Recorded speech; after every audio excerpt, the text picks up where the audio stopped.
Yo, what's going on, everybody? It is 3 p.m. here in Chicago, Illinois. It's time for another live stream. Today's February 26th. I know it's 25th, but today's the 26th, and it's a Friday. Happy Friday, everybody. We made it to the end of the week. It feels like it's been a very long week. I'm very tired, I got to tell you. So hopefully you guys are doing well. I'm doing okay. Had a tough run today. Had to kind of cut the workout short. That hamstring thing that kind of bothered me at the end of the workout yesterday, coming back to bite me in the hamstring again today. So I did half the workout and then it started to feel not great. So I was like, you know what? This is new. This is something I haven't encountered before. So let's take it easy on that one. So that's what tomorrow's video will be about, kind of going over that. I don't know if it's just going to be kind of like it was just going to be a regular workout video, but I don't know if we're going to have to talk a little bit more about it. I'll kind of see how the video goes. If it ends up being like 2 minutes long, then I'll maybe do more, but we'll see. We'll see. I think I'm fine. I'm not too concerned about it yet. But I'm at the weird point of, is this something that I fiddle with or is this something that I leave alone? I never know. And usually my inclination is always to like get in there with the massage gun or massage or rollers and actively do stuff. But part of me thinks I just got to let this thing be. I'll still move around. I've been like walking around, took my kids for the daily walk today, going up and down the stairs and stuff. But other than that, I don't know. I might try and stretch it a little bit, but I'm not going to try to mess with it too much. Just leave it alone. I've got 2 days of rest. I might even take a full-on rest day. Maybe I'll even do that. I don't know. Maybe I'll take a rest day tomorrow. I don't know. I feel like tomorrow I should run, maybe even just if it's only like 30 minutes tomorrow. I don't know. We'll see. We'll see how I feel in the morning. How are you guys doing today? Sarah says, question from video today. I'm not familiar with using meters in running, track training, etc. Do you program the watch for 1,200 meters? If not, how do you measure this? See, a great question, Sarah. And before I answer that, I do want to say to everyone listening on the podcast version, audio only, hopefully you guys are having a good run. And welcome to everyone watching not live, but still watching on YouTube after the fact. Welcome. But Sarah, great question. The way that my watch actually works, it's kind of frustrating because it wants to use road distances, which I prefer anyway. I don't really like being on the track. I don't know if it's just because I spent a lot of time on it in high school that I just kind of don't like being there. So I always try to avoid it anyway. But this training program that I'm on now has a lot of 200s and 400s on it. And so I've been programming that into my watch, but my watch, I use Polar, wants me to do things in distances of miles. I guess I could do I could switch my watch over to kilometers and have it do it that way. But then like, it's just a lot of switching around and stuff. And then I just kind of get like frustrated with it. And also like, I don't know, like if the watch tells me like 5 something per kilometer, I still don't really have a good concept of what that means. Although these days I don't really care for my easy paces. So, but it's easier for me to just stay in miles. And so what I do is when it says 200 meters, I punch in 0.124 miles and I do that. And then when it says, 400, it's 0.248 or whatever. I think it's 0.248 miles. So I do the conversion that way. For this 1,200 meter run for today's video, I actually did a little bit more than 1,200 meters. I did 0.75 miles, which is just a hair, like a couple meters longer than 1,200 meters. But it doesn't really matter that much because, I'm not really trying to complete the rep in a certain number of seconds. So it doesn't matter that much to me. And to the extent that I am reporting a pace or paying attention to the pace, it's averaged up to per mile. So it doesn't really matter to me all that much. And this is the main reason why I like, the more I think about it, the more like in the future, when I write my own workouts, it's going to be by seconds, like time of activity, time of rest, and how intense. Like those are the 3 things that I'll care about. I'm not really going to care about like miles or 400s or whatever, so that's where I am on that, but that's how I do it. Lee Joyce Chung says, hi, please hope you didn't injure yourself this morning on your patient run. Yeah, I hope I didn't either. So that video for today, so like there's a video for today, which was yesterday's run, and then there was another workout today. So between those 2 things, like, yeah, I'm in a kind of let's kind of hold up. wait and see what happens the next couple of days kind of pattern. Mark Saltzman says 45 in New York, snow almost gone. Good weekend, everyone. Yeah, it's like been like that here where we've been getting like almost into the 40s here. And yeah, a lot of the snow is gone and it's kind of amazing. What's left is a lot of that like dirty, nasty snow stuff. It's just like filthy black, like ice chunks. It's gross from like the salt and stuff and the road dirt. And also just dog poop. That's all I see everywhere when I go around. All right. Casey A says, happy Friday. Awesome long run today. Awesome. Happy Friday to you too, Casey. Giannis here says, hi, everyone. Hope you're doing great. And it says, took some time off this afternoon to run the Bothy with Pip. It was windy, but nice to see the sun out. Very cool. Very cool. CB76 says, it's Friday. Friday got to get down on Friday. Everybody's looking forward to the weekend. Oh, man, I didn't see that coming. I was halfway through the comment before I realized, oh, okay, it's lyrics we got here. Leona says, it's Friday, everyone. Mike, hope your hamsters are ready. I think that they'll be fine. I think I feel very like, I feel like there's a lot of progress that I pulled back on the workout for today too. But yeah, I think I'll be making some changes to the program, but also I'm just going to kind of wait and see how it goes. We'll see. Debo says, happy Friday. Good to see you, Debo. Lewis is here as well. Luis is here. Sue Ann says, TGIF, everyone. Nice. Yeah, Spencer says, it's a tired week for sure. I know, right? Jody says, good day, everyone. Yeah, everyone's excited for Friday. I'm excited for today. Oh, Teddy Man Tacticos here says, howdy, Kofuzi. I'm excited for oh, my mom's here. Hi, Mom. Sorry, I'm really like distracted. Today is the first night of that Texas qualifier meet in Austin. I don't know if you guys were on Instagram or no, it was on YouTube. Jamie was on, did a quick, he always does them so quick and then he deletes them, his live streams from his phone. But I think he's getting ready to do some filming for this event tonight or this over the weekend. And it's an event I really wish I could be there and go. Like, I just think it'd be super fun.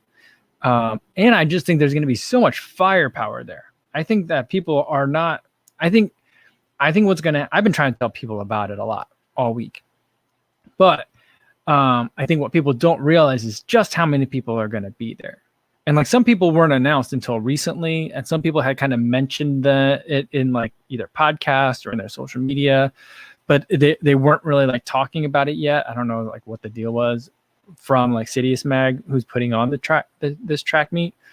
But I think that there's going to be some high caliber racing going on, especially, I mean, Friday night will be fun. And I think Friday tonight is going to feel like more of like a pop-up race. And then tomorrow's going to be like, whoa, this is some high quality running. It's going to happen. So I'm excited for it. I'm excited because just generally from watching like the track meets that have been starting to go the last couple of weeks and months, you know, it's a lot of people had a lot of time to recover and train really hard and rebuild and fix things and then get themselves like fixed.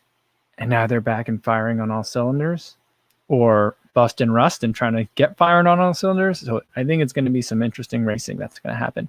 And I think there's going to be three people, a three-person commentating team. I think it's Kyle Merber, Chris Chavez, Sidious Mag, and Emma Abrahamson is going to be commentating as well. And if you guys watch her YouTube channel, she has commentated her own like past races before. So, I mean, if that's any indication, it's going to be pretty fun to watch. So, and I think Emma knows a lot of these runners too, like personally knows a lot of them. So I think that's just going to be another interesting kind of like, yeah, I didn't know about that until like yesterday or maybe 2 days ago. So I'm pretty excited. And Jeff Elliott says, yeah, Molly Seidel's running a half marathon somewhere this weekend. Yeah, I saw her pack a suitcase with like a Puma t-shirt, a pair of shoes, and like two boxes of picky bars or something like that. Yeah. Whoa, Teddy Man says, we have 32 hours complete lockdown here with the military securing the cities. That sounds very intense. I hope that it is a productive lockdown and an effective one. Opahase says, hello. I think that's how you say that. OPOJA5E, Opahase. Says, hello, what do you think about the Vomero 15? Thank you. I think the Vomero 50 is very interesting. It's not being released in the United States, I think, because of production issues. I think I think basically like the UK got some, and the US is skipping right over to the Vomero 16. I think it's interesting on a couple of levels because there's going to be a bunch of Zoom X in the phone, which is less interesting now because the Invincible exists. But it's another like Zoom X and React foam, I believe. But the Vomero 14 had Zoom Air and all React. It was the first time that those two, I believe, were put in the same shoe in the 14. And I did really like that shoe. It was a little bit weird. There are certain parts of it that were weird, and it didn't feel like a max cushion shoe. So I'm hoping that for this Vomero 16 that we get kind of like a Zoom Air, like the Invincible feels like the Infinity with Zoom X. I'm hoping with the Vomero, I have no idea, but I'm hoping that we're getting like a Pegasus or a Vomero with Zoom X. So like that kind of feel, something that's a little bit more familiar as like a daily trainer, but with some Zoom X in it.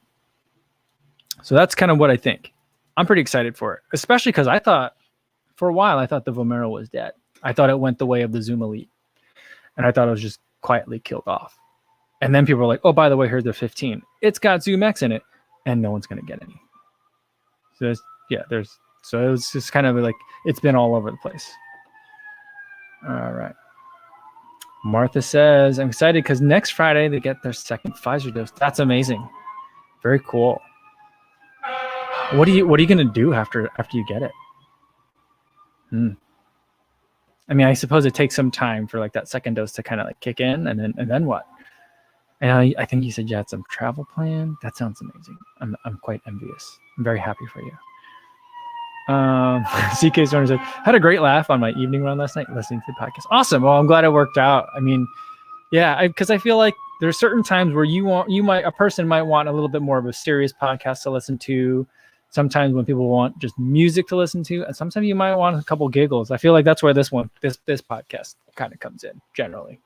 So that we're in the giggle category. But I've been enjoying it. I've been having fun with you guys here, and yeah. Today I had some more of the Vital Proteins drink. I had more of the Noon Recover. I had the blackberry lemon. Definitely just drank it and slammed it. I put it in my normal Nalgene, the 16-ounce Nalgene that I have, and there's something about that, the shape of that bottle. I just went like shook it like real quick a couple times, and the most of it was dissolved super quick. So I don't know what was going on with that other stuff in the other bottle. And maybe it was just the shape of that glass jar. It wasn't like creating enough like movement of the water. And then today, this afternoon, I had some more of the Vital Proteins, the collagen stuff. I've been mixing it into apple juice, and I shook that bottle like I would kind of give it a shake every once in a while for a good 20 or 30 minutes, and it still had like particulates in it. So that's just a weird drink. And it made me think about like, oh, should I just get like a collagen capsule, or do I get like those collagen like building blocks, the vegan version, and get it in a pill? And I just feel like there's some like I'll drink a powder, feel very comfortable with the powder. Once we get into like a bottle and there's a pill involved, then something about it seems a little bit, I don't know. I'm not as interested. On the other hand, I've been taking vitamin D regularly in capsule form, and that seems to be working out fine for me. So I don't know. Well, we'll see where we go with it. Got some weird, I've just been drinking weird drinks, but I'm having a good time with it. Speaking of weird things to eat, we kind of didn't, but before I forget, I want to talk to you guys about, I have we talked about Ben Park's weird breakfast the other day. He had a bagel, red pepper hummus, and a tin of beans on top, and that was his breakfast. And I was like, that's the weirdest breakfast. So after we had that discussion on the live stream, I messaged him and I was like, hey Ben, we were talking about your breakfast the other day. Do you want to come on the live stream? And he was like, I totally do. So he's going to be coming on Sunday. I mean, you can ask him all about his breakfast or whatever you guys want. So I'm looking forward to that. It'll be fun to hang out with him. I don't think I've ever talked to him like directly, like in person. So this will be a lot of fun. So I'm looking forward to that. That'll be Sunday's live stream. All right. Yeah, and Leona says, yes, Ben Parks is back to running and no calf issues. Yeah, I'm hoping that my thing is very similar to his thing. You know, that's what I'm hoping. Yeah. Yeah, Teddy Man Tactical says there's a great bottle design with a ball to shake stuff in it. It's made out of steel and it's called the Shakespeare bottle. Yeah, I'm familiar with those kinds of bottles, Teddy Man, but I don't like those. That sound, it's like you know how some people don't like the sound of people eating. I feel that way about those shaker bottles. There's something about that sound that's just really off-putting for me, and I don't want it. I'll just drink the particulates. I'll drink the clumpy collagen rather than have one of those bottles. All right. Oh, 7076 says first 100K Kofuzi or Ben Park. I think Ben's going to get there first for sure. Yeah, that's easy for me. Yeah. Oh, Leona says Sunday, that'll be the 300th live stream. Will it? I don't know. It may or may not be. I'm really bad at numbering the live streams. So like I'll number it. This is like the third time we're on live stream 297, I think. Yeah, I don't know. It could be. I mean, I'm just really wrong about it a lot. But you know, I think we're getting close to there. We're getting close. All right, Jeff Elliott says, I don't like red pepper hummus because it tastes like pimento cheese. Give me garlic or supremely spicy. I agree with that. Garlic and supremely spicy is much better. Red pepper hummus just looks red to me. I never taste any difference. On the other hand, I will say that pimento cheese is a delicious food. I never had pimento cheese growing up in New Jersey. I never experienced it, never even heard of it. It would never occur to me to combine those two things. But then, I don't know what it was. At some point, I saw a recipe for someone was telling me about pimento cheese sandwiches, and I looked up a recipe. I'm like, I'm going to try this. It's delicious. It's weird, but it's delicious, I will say. Jeff Elliott says, as far as Ben Park says, both Ben and Sarah seem really nice. I like both their channels. I like both of their channels as well. I'm a big fan of both of them. All right. Shauna says, well, I started singing along so I play this on my runs to ensure I run easy when I should. That's a good strategy. I'm just whispering, but still look around to make sure I'm alone. Yeah, you could certainly do that. That's one way to handle it. Do you guys hear that? Oh, here, hold on.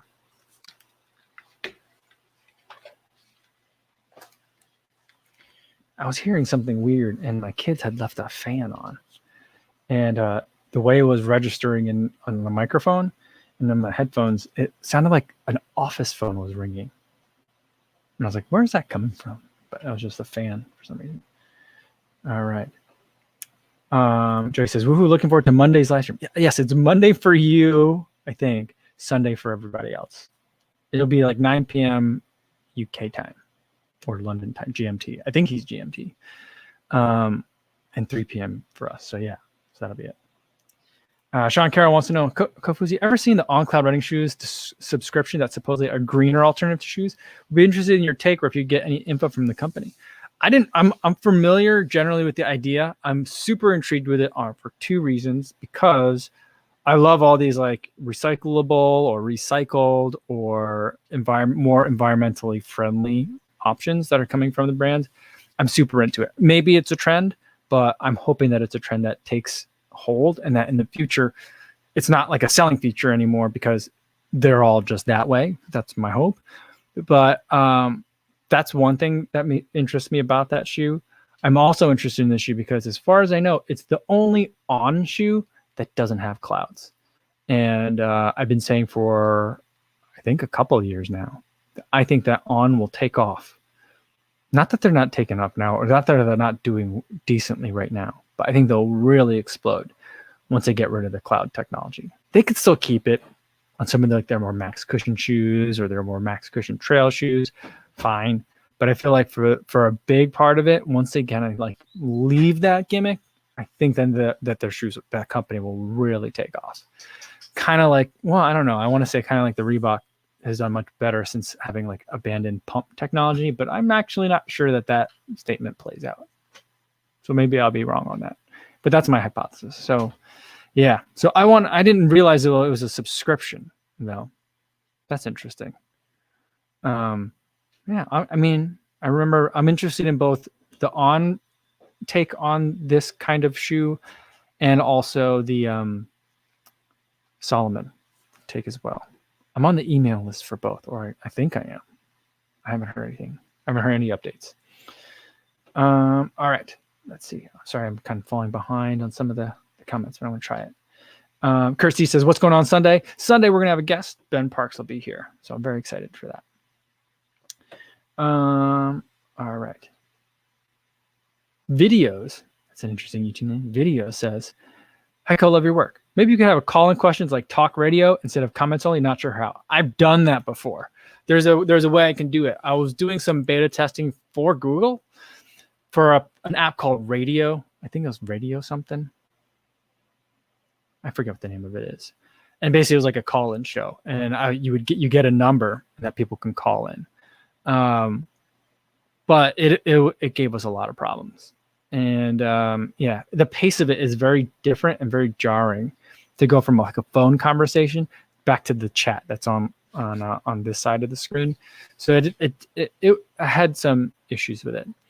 What I can also do is Anchor also lets me do like call-in questions. So it gives me like a voicemail box, or people can call in questions and stuff, and do things that way too. I think Rich Roll has been doing stuff like that.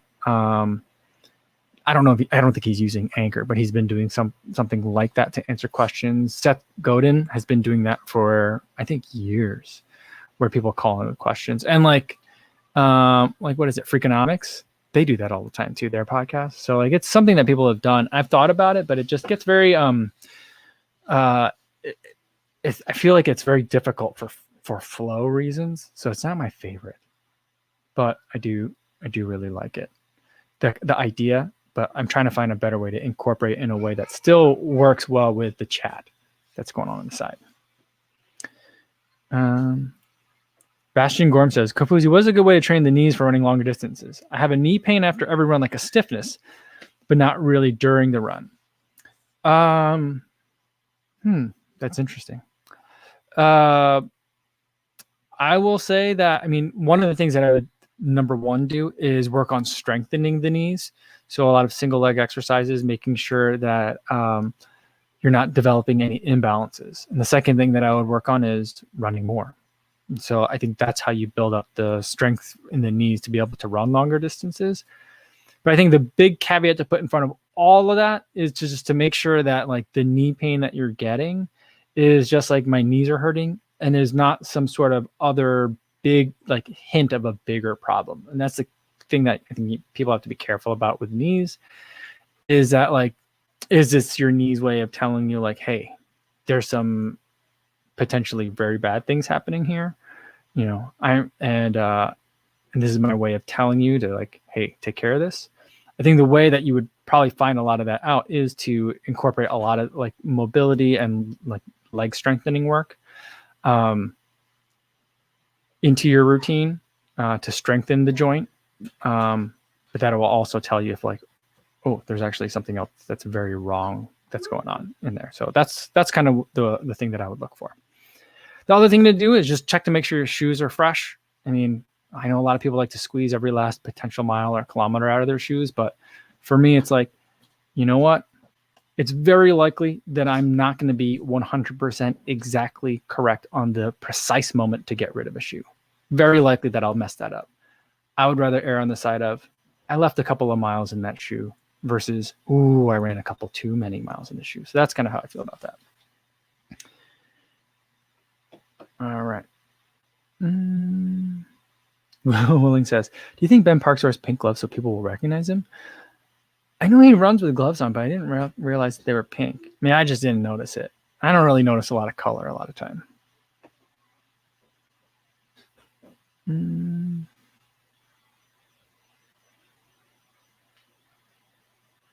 Jacques Dupree says, hi from Melbourne, Australia. Doing a half marathon tomorrow. First event since the start of COVID. Looking forward to run with many other runners. Awesome. I'm envious. I know that there are races going on. I think Dr. Josh is racing this weekend in Greenville, a half marathon. And yeah, so people are starting to race again. But in Melbourne, I think you guys are. Is there's not going to be a lot of restrictions anymore? Are you guys at that point? Very cool. Very cool, Jacques. Hopefully you do well tomorrow. All right, let's see. My chat just jumped. It's the app, like this app that I use to do this live stream. It just shifts all the comments me towards the bottom to let me know, like, hey, you've been taking too long sometimes. All right, Alec Arrow says, physical therapist here, in terms of that that knee question, do quad exercises with a 15-degree angle. Oh, interesting. Thanks. That's how you can strengthen the knees. Brian James Pons, good to see you again, says, I don't know why my knees hurt more when I walk than when I run. My body is broken. Oh, that's interesting. Maybe there's something about your gait that when you run isn't there, but when you're walking is there. Maybe certain muscles are or aren't. Maybe you have sleepy glutes when you walk, but your glutes wake up when you run. That could be it.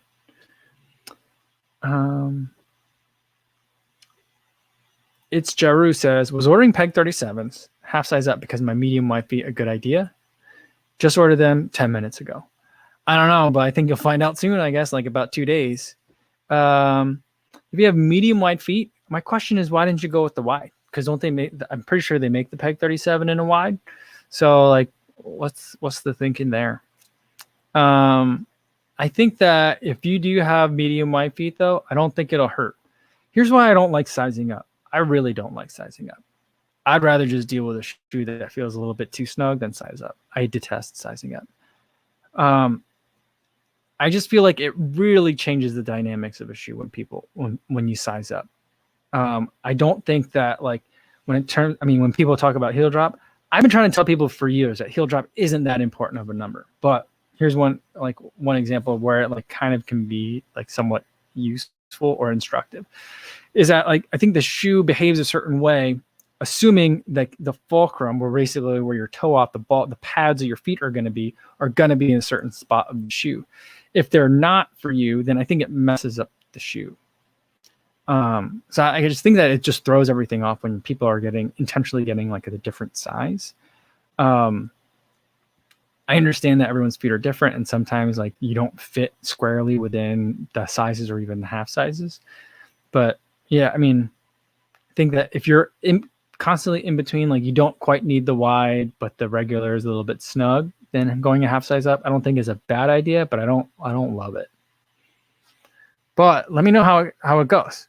You should be I'm assuming you're getting it in a couple of days, so let us know. Come on back.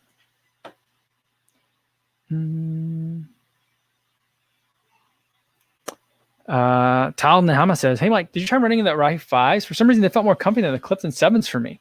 I didn't, because the Arahis are a stability shoe. So it might be that your body prefers a stability shoe if you like it more than the Clifton 7s. I also don't know if the Arahi, it may be, is supposed to be basically like a stability Clifton, or if it's supposed to be more plush than the Clifton. It might be. I'm not exactly sure. I thought it was supposed to be pretty much like a Clifton with stability in it. I could be wrong on that, but maybe there's more in it. But more cushion in it. But I mean, if you're more comfortable in the Arahi, then it probably tells me that your body is liking the stability elements in that shoe.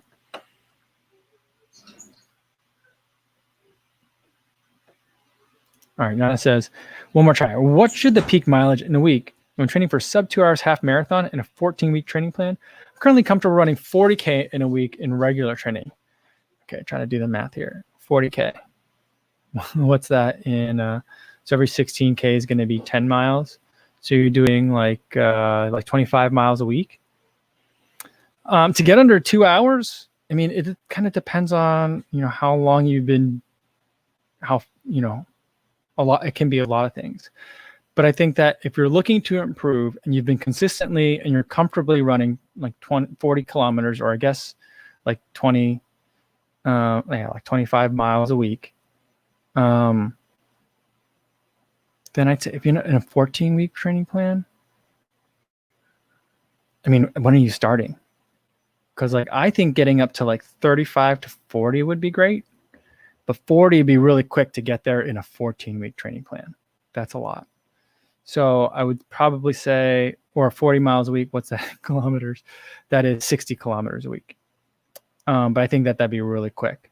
So, I mean, most people usually say, 10% a week for 3 weeks in a row, and then then chill out for a week and then keep going again. So you could do that and kind of see where you get, and kind of do the math on that. So I think that's part of it. I wouldn't worry, I wouldn't make the big focus of your half marathon training plan to just be like increasing your kilometers per week. I think that should be a big part of it, to get to a 2-hour half marathon. But to the extent that if you do have any runs in there that are not just easy runs, is to make sure that you are having easy runs that are easy, and then getting quality sessions, doing the workout that, at the intensities that you have planned for your other days. So making sure you have that balance. So that's kind of where I would go with that. So I'd like to see, 35 to 40 miles or about 60 Ks, but I'm not exactly sure. I'd have to go look back to see, like, my first half marathon was like 205. I don't know what my mileage was like at that point. I think my mileage probably would have been somewhere similar. So I think I don't know how much more mileage than that it really takes, but I wouldn't, in a 14-week period, try to increase that, by a ton. So hopefully that is a little bit of guidance.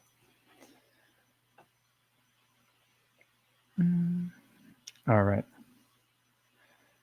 Let's see. And Chan says, "Oops, got here late. Just ate 5 slices of pizza." TJF Cowabunga. That's good work. I was just thinking about pizza the other day because I was trying to think about what we're going to eat for dinner today, and I could go for some pizza. You know what's been really disappointing me lately is my pizzas, the ones that I've been making, have been really just lackluster. The crusts have not been good. I've been trying to pre-bake the crusts a little bit, and I just feel like that hasn't been working out well. And just all the pizza I made, I've just not been happy with it. My wife made pizza the other day, and it wasn't like a thin crust style. It was a very doughy pizza, but it was tasty. And I was telling my family that here's what I think the hierarchy is on who makes the best pizza in the family. I think my mother-in-law makes the best pizza. She makes really good pizza dough, but she's like a baker, so she understands dough better than I do.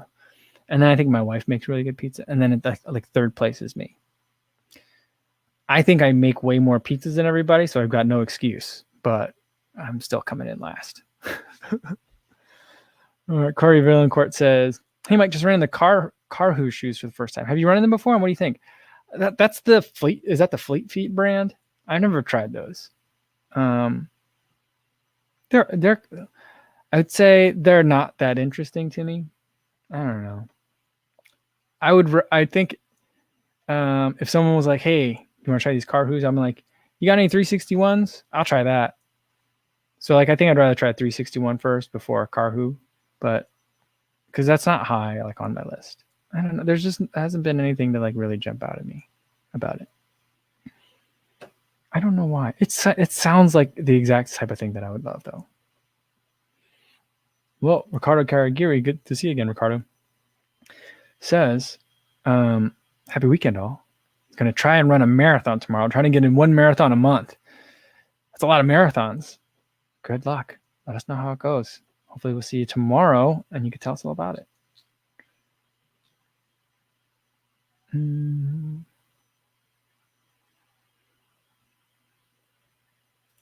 Glenn Guthrie says, "Hey, from Perth, Australia. A lot of Aussies here today. Awesome. Returning to running on March 1st after taking February off after straining my right calf. We'll be taking the Nike Invincibles on their first run." Well, that's a nice way to come back to it. Awesome. Well, welcome back. Hopefully the right calf thing is all taken care of. And Glenn, I think, is that picture right here? Is this picture of you sleeping on a treadmill? That must have been hard. I mean, if your YouTube picture is you sleeping on a treadmill, taking a February off for a strained calf, it's got to be just torture. Hopefully it's all resolved by now.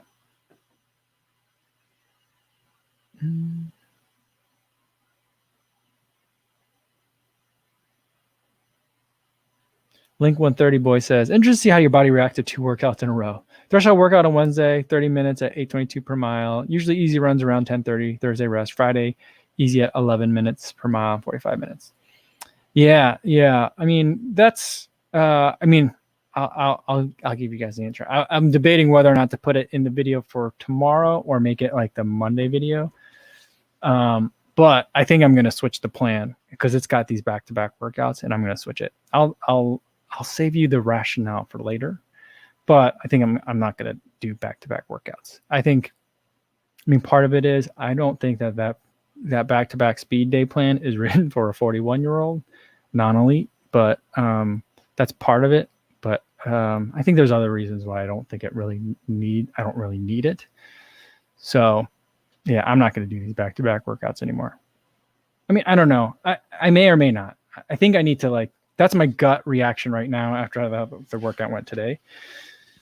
But, maybe I'll feel completely fine by next Monday and I'll be like, I think it was just that I tweaked something, slipping on the ice a little bit, and it's totally fine. Or maybe I'll still feel that way. But right now my gut is to not do it 2 days in a row. So we'll see. Ryan says about his half marathon times. He says, I went from 159 to 141, averaging 25 to 30 miles a week. Most important for me seems to be speed and hill work over peak mileage. Yeah, there's definitely certain people that can do that. And I wish I could say that were me. But I think I am finding that I've been thinking a lot about where my mileage should be for my goal races, which, running an 8K is not my goal race, even though that's what I've been training for the past several weeks. But I've been trying to think about that. And I'm like, I feel like when I get to 80 miles or more, I'm not, seeing the benefits of it. And so I'm like, well, maybe 65 to 70 is where I should be for a marathon. And then other times I'm like, but maybe I just don't have enough experience at 80 miles per week. And maybe that is where the unlock is. I don't know. So I'm trying to maybe my body was just struggling so hard just to get to the 80 miles a week that I wasn't seeing benefits from it, or I wasn't staying there long enough to get benefits from it. You know what I mean? Because I think I ramped up, I can ramp up real quick, but it takes its toll on me. So I've kind of I've been vacillating back and forth on what my ideal mileage will be when I want to train for my next marathon. So I've been thinking about that a lot. And a big part of doing the 8K and training, doing an actual 8K training, mini block, a lot of kind of experiments are going in and are being kind of done right now to see what can I apply for the future. So that's kind of part of it. Preston Crocker says, any good 5K workouts? Shooting for a 20-minute time. Thanks. Yeah, I mean the 5K workout, the sub 20 5K workout that I like to do is to do I like to do 800s at race pace with a pretty short jog in between. So I would do 5x8 with a 100-meter jog, and then a 1,000 at the end. So then you get 1,000. You get the 5K worth of work on the track with relatively short jogs. And I think that from a physiological perspective, there's probably better workouts that you can do, training VO2 max, better workouts that you can do for training your threshold and developing threshold. But for me, specifically for training to aim for that certain time, it was a lot of time at race pace and getting fatigued at that race pace and trying to still hold it that I felt were really useful for me mentally. So for me mentally, getting under 20 minutes again, I felt was a lot of, getting my mind to settle down. Because when I was running those paces, I would just feel this is way too fast. There's no way I can hold this. And my mind starts chattering at a mile a minute, but really fast. And it's really noisy. And all I feel is I'm breathing so hard. I think I'm breathing too much and not enough at the same time. All these thoughts start going through my head. And I'm there's no way you can hold this. All this stuff that's happening, red flag, red flag, red flag. And by spending an entire day, workout, at that pace. It just kind of like the first one, I feel like I'm dying. The second one, I'm like, I'm not dying, but this is hard. The third one, I'm like, oh, I didn't die. Okay, here we are. And then by the fifth one, you're like, okay, this is work, but it's just work. I can do this. And then the last one, the 1000 is hard. But you do it and then you're done and you're like, okay, now I just got to string those together. And so there's other workouts that I think are important for building the strength and to maintain speed.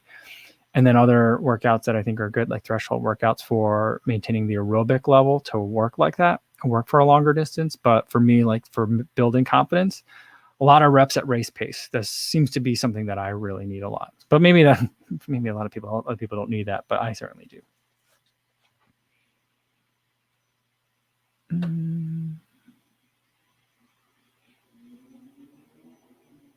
Will Willing says SL20. Which one is faster and which one we use to race a 5K? I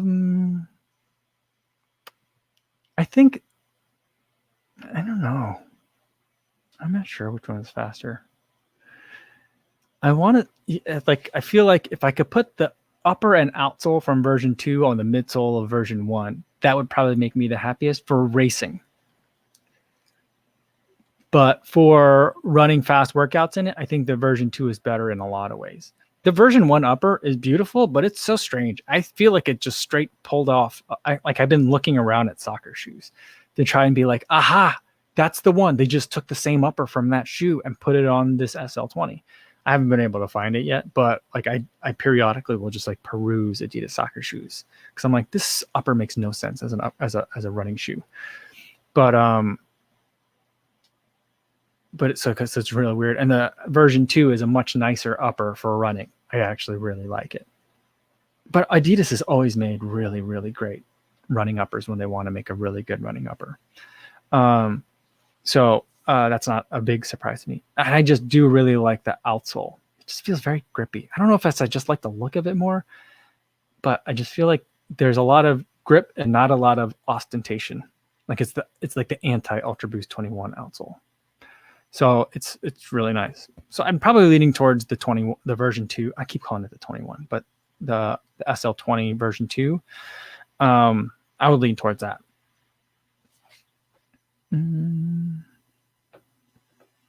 Oh, Ignacio Nava says, follow up.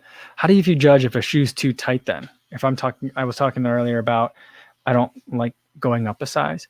I feel like it's too tight if I'm running in the shoe and towards the end of a run, I can't wait to get out of it, then it's too tight.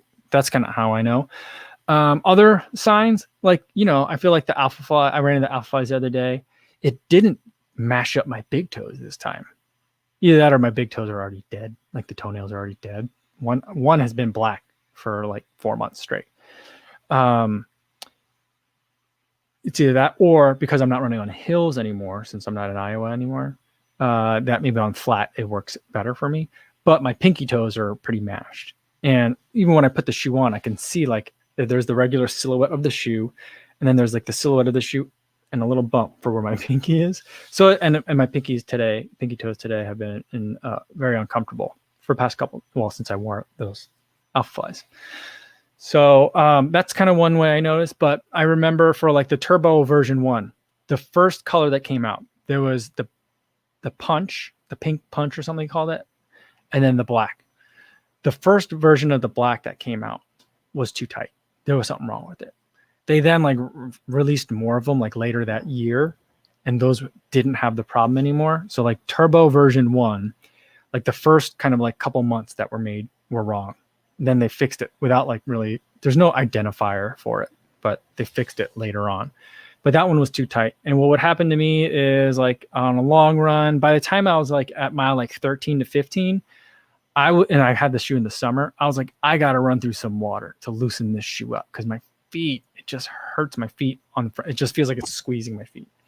Same thing with the Odyssey React Flyknit 2. That shoe I feel like was wrong. It was too tight. And I've talked to a lot of other people who run in the shoe. They're like, oh yeah, I definitely go up half a size on that one. So that's when the shoe is just built wrong. I've started to see a lot of companies, Adidas does this a lot, say, this shoe is a little bit snug. People should go up half a size. And I'm just like, I mean, maybe if you're used to like not running, and not buying a shoe for like what's the right shoe for running, like I don't know, but I always just feel like for the most part, the sizes are pretty right. Shoes just are built different. It's kind of like, I think for a lot of people, it's a lot of like, I know a lot of people have different feet. That's one thing. And I'm very lucky that my body is very average. So it fits in a lot of things. But sometimes I feel like sometimes the shoe is off. So I can think of 2 shoes that were off in however many, like 100 shoes that I've reviewed maybe at this point. Maybe not 100, maybe like 50 shoes that I've reviewed. But I think a lot of times it's like people are buying skinny jeans and wondering why they don't fit baggy. You can just keep buying bigger skinny jeans, but they're not going to be baggy. That's how I think of it. So some shoes are just tight and they're supposed to be, like the Carbon Rocket, like the Rincon version 1. Those are supposed to be tight. Carbon X version 1, it's supposed to be tight. Do people like it? Did they change it in subsequent years? Yep, they did. But it wasn't because like they got it wrong. That's how the shoe designers wanted it that year. And it ended up being like people didn't love that much. So that's kind of like my longer kind of like feelings on sizing. Mark wants to know, is this supposed to be happy hour Friday? Cheers. No, for happy hours on Thursdays. But if people want to join with the beverage, that's totally cool too. I was definitely very inclined for it today. I'm just a little tired though. AAQ says it's 12:30 in the morning, but the stream's always worth it. Well, thank you. I appreciate that. Thank you so much. That's very flattering. I love that. Awesome. Sarah Mim says, speaking of Fridays and pizza, I love the Bob's Red Mill pizza crust mix. I've seen that before. Is it good? I might have to try that.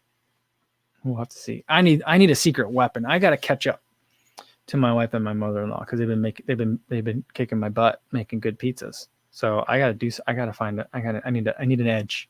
So maybe I'll secretly replace the regular flour we use with some of that Red Mill pizza crust mix. Brian James says, I've been invited to participate in a 6-day 6K. 6Ks a day. It's in a month from now. What do you think would be a good workout regimen?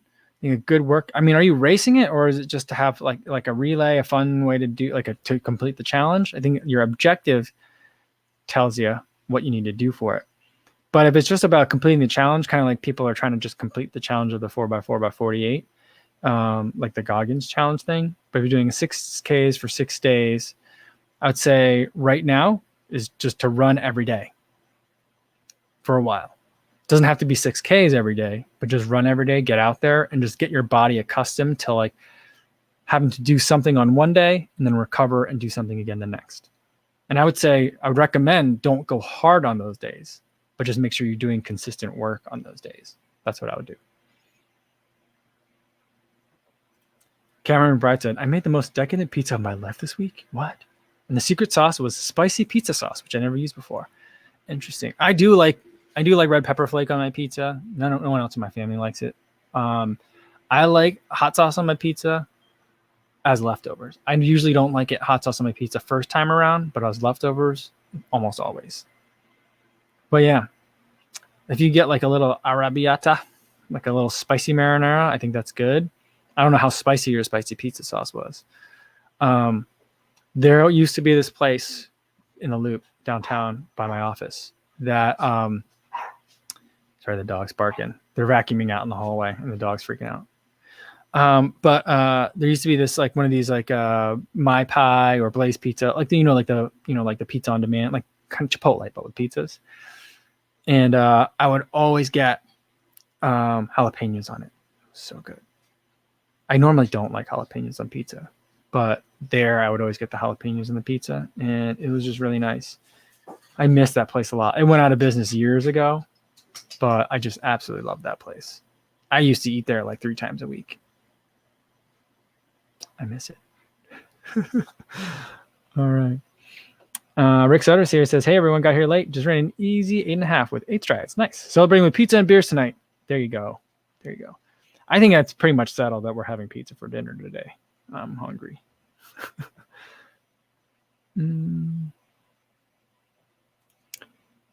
Josh says, Kofuzi's pizza is a pizza for you and me. I love the jingle. Oh, Kurt says Karhu is a Finnish brand that actually have been around for a while. Has it? No, maybe I'm thinking about the completely wrong thing. Oh, sorry. Fawad138 says, saw the Rich Roll podcast. He said a year plus of Zone 2 training helps people with speeding up and slowing down hills, etc. Anyone know what the minimum amount of Zone 2 you'd have to do to achieve that? I don't know what the minimum amount is, but when I started doing Zone 2 training or Maffetone training, I was logging probably about 11 or 12 hours a week of it. It was really boring. And I was late to everything because I was like, oh, I'll do my 7-mile route. And then I was like, it should only take me this many minutes. And then I would have to stop and walk because my heart rate would get too high. And so I was late everywhere. So be careful for that. But yeah, I would say you would probably want to do at least as many hours of training that you would normally do in a week, if not more. Because the way that I saw it, and I don't know if this actually slowed me down or what, because maybe it put me in too much of a deficit that my body wasn't able to adapt as quickly. Because I do feel like my body took a little bit longer to adapt to it than a lot of other people.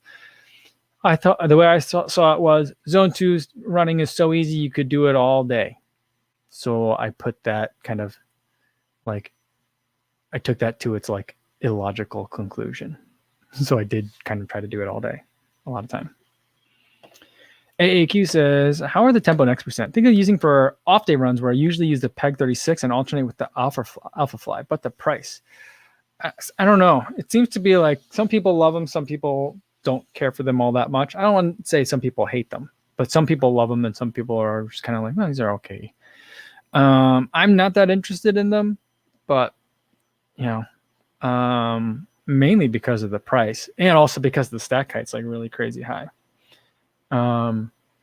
On that one, not that, you know, other shoes aren't similarly high, but it just seems to be like, I think it's one of the tallest shoes that exists on the market.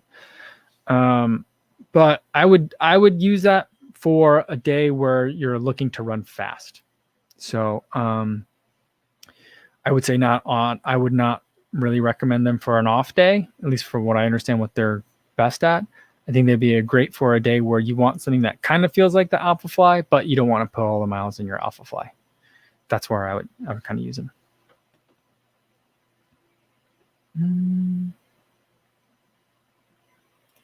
Oren McGowan says, in running shoes, does firm mean harder on the legs? Not always. For me, when people say a shoe's firm, I feel that I interpret that as it hurts my feet. It's harder on my feet. I don't feel like a squish. I don't feel like a smush. I don't feel like it's absorbing. I just feel like it's an impact. And maybe that just stops at your feet. Maybe it shoots up to the knee. Maybe it shoots up all the way to the hip. Some people get it in their lower back. So it just depends on where you're going to get it, but that impact has to go kind of somewhere. But on the other hand, though, it doesn't always mean that's something that's jarring or an unwanted impact. So some shoes that I think are very firm, but are still fantastic to run in are like the Zoom Straight, for example.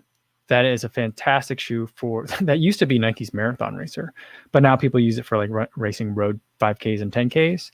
I love that Phylon. It is really bouncy, very firm, but in a bouncy, springy kind of way. So it doesn't feel like Zoom X at all. It doesn't feel like React Foam or Cushlon or any of the other foams that Nike's used recently. It's the Phylon, which is very dense, but like I feel like it reminds me of a racquetball in a lot of ways. I know racquetballs can be really squishy, but it just kind of reminds me of like a ping that you hit. That's what I mean.